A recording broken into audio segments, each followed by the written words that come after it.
Hey everyone, it's Tanner here with Thrust Flight, and today we're going to talk about my top 5 pieces of advice for new pilots. All right, so the number one thing on our list here is going to be get your writtens done early. I can't emphasize this enough.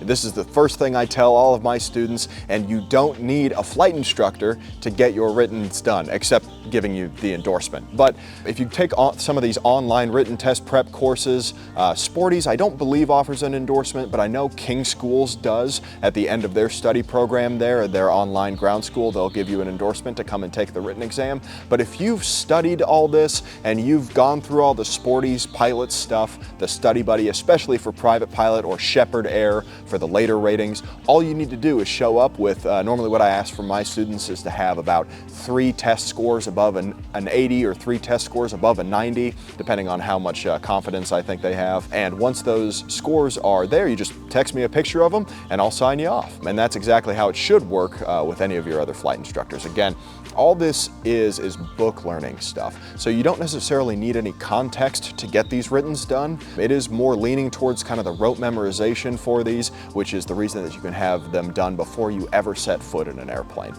Again, it is good to, it might help some folks to do some more in-depth reading to make sure they understand why they got those answers, but as long as you know how to kind of study and self-motivate to get those writtens done, to get them done early. Once you start flight training, that adrenaline from actually flying the airplane is going to take over pretty quick, and you're going to want to do nothing but fly and not study for those writtens. Not to mention you've got all this new airplane knowledge that you're trying to learn, and you won't have as much time as you would have had you just focused on getting those writtens done before starting a rating. All right, next up is don't multitask, okay? Now obviously, everyone has to have some kind of work-life balance or work-study balance, and there are folks, myself included, that absolutely could not work and flight train, right? Some folks, we have to keep our jobs and do flight training outside of that, and that's totally fine, right? That's not so much what I'm talking about here. But when you have time set aside to study for your ratings, make sure you're doing that. Don't be watching a movie, don't be listening to music, right? Just study for those ratings. And as well as this also carries into the cockpit if you get in these good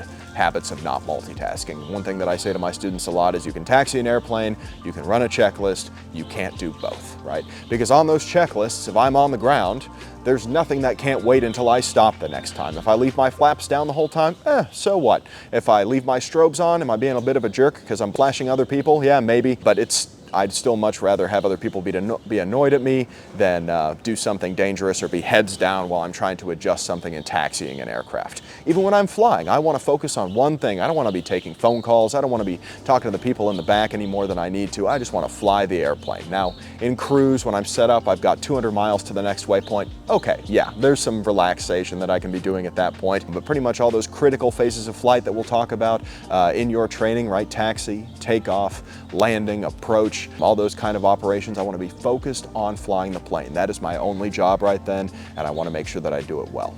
All right, the next thing I want to talk about is studying. If you've kind of seen a theme here a little bit, we've talked about this quite a bit today, but study to learn, not to impress. I don't need to know how much you know. I don't need to know when you show up on day 3 and we're talking about ground that it's great that you know about, what year Cardinal fixed gear came out, or the Cessna 172 went to 180 horsepower engine. Those kind of things, they're great, they're fun. I research them. It's just how I stay on top of aviation stuff, and I'm a big nerd, so I enjoy doing that thing. But when you are studying for a rating, focus your efforts on that rating. Focus your efforts on those materials so that you know it, and then you can prove to me how much you know when I'm doing a stage check or when I'm asking you those kind of questions, right? Study the material that you need to know for the rating so that you can earn the rating, and then after that, focus on getting good, focus on getting the knowledge that you really want. All right, so the next thing I want to talk about is cleaning up your comms, right? There's way too many pilots out there who just give way too much information. I don't care that you're doing a full stop for gas.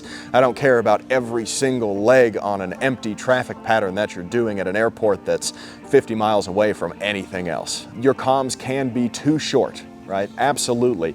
If a tower gives you a long series of hold short instructions and you just say, Roger, that's too short, right? I don't know that you've received and understood that information. But when we're out in the practice area, when we're talking on Unicom, when we're in these big swaths of land where there's nothing but a couple of airports, I don't need to know that you're transitioning an airport at 4,000 feet east to west. That doesn't do anything for me unless there's parachute jump operations in that area. All it's doing is adding to the noise, which actually makes it less important, right? When everything's important, nothing's important. So we want to make sure that we keep those comms limited to the information that we actually need to get across. Now, I'm not talking about having conversations with your buddy. There's dedicated air-to-air frequencies for that. That's totally fine. But just in these Unicom frequencies that get really clogged up with kind of ambient chatter, we want to make sure that we're keeping it concise.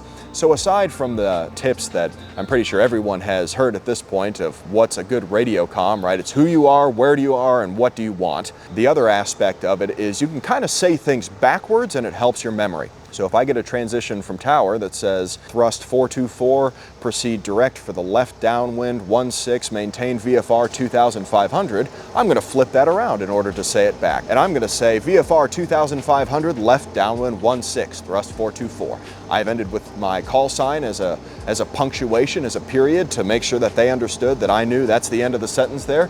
And it helps my memory so that I can just take what they said, flip it on its head, and say it back. And so if you want a more in-depth dive on how to talk to ATC, check out this video on our ATC communications.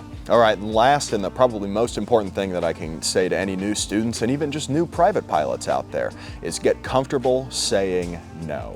And this is saying no to everybody. This is saying no to tower, although we have a polite way of saying that, and that's unable. They ask you to get off really quick onto a certain taxiway and you can't make it because you're braking too fast. Unable, right? Again, it's always better for them to be a little grouchy at you than for you to bend up an airplane. Get comfortable saying no to your passengers. If it's really horrible weather and you don't want to go or you don't think you'll be able to make it within your personal minimums, that's why you set those. And just, there's polite ways of saying it, but you have to put your foot down as pilot in command. You have to make those command decisions to not go. It's so easy to get talked into stuff, peer pressure, want to sleep in your own bed that night, but I can tell you it's not worth it, and you'll probably end up in a worse situation than if you just had stayed put. The last thing is to get comfortable saying no to yourself. Right, so if I'm coming in on a landing, don't think that it's going to be good when it's been horrible all the way up until that point. My pattern is at the wrong altitude. I had way the wrong RPM in the aircraft. I was going way too fast. I got my flaps out late. I forgot to run my checklist, but no, it'll be fine. I can definitely make it down to this runway and salvage it at the last minute. No one's watching. You're not going to impress anyone. You don't have to impress anyone. Flying should be fun, right? So make sure that you're really honest with yourself about what makes a good pattern, what makes a good landing. You can always go around. And again, if you just get into that habit starting in training, but even after training, keeping that habit, then it will be so much easier for you to say no at all those other times, maybe when something is not going right for you on a flight. All right, everybody, well, that wraps it up today for the top 5 pieces of advice that I would give to my students and new pilots. If you had any questions, comments, or have any other advice for us, leave it down in the comments below. Don't forget to like and subscribe so you don't miss out on any future videos.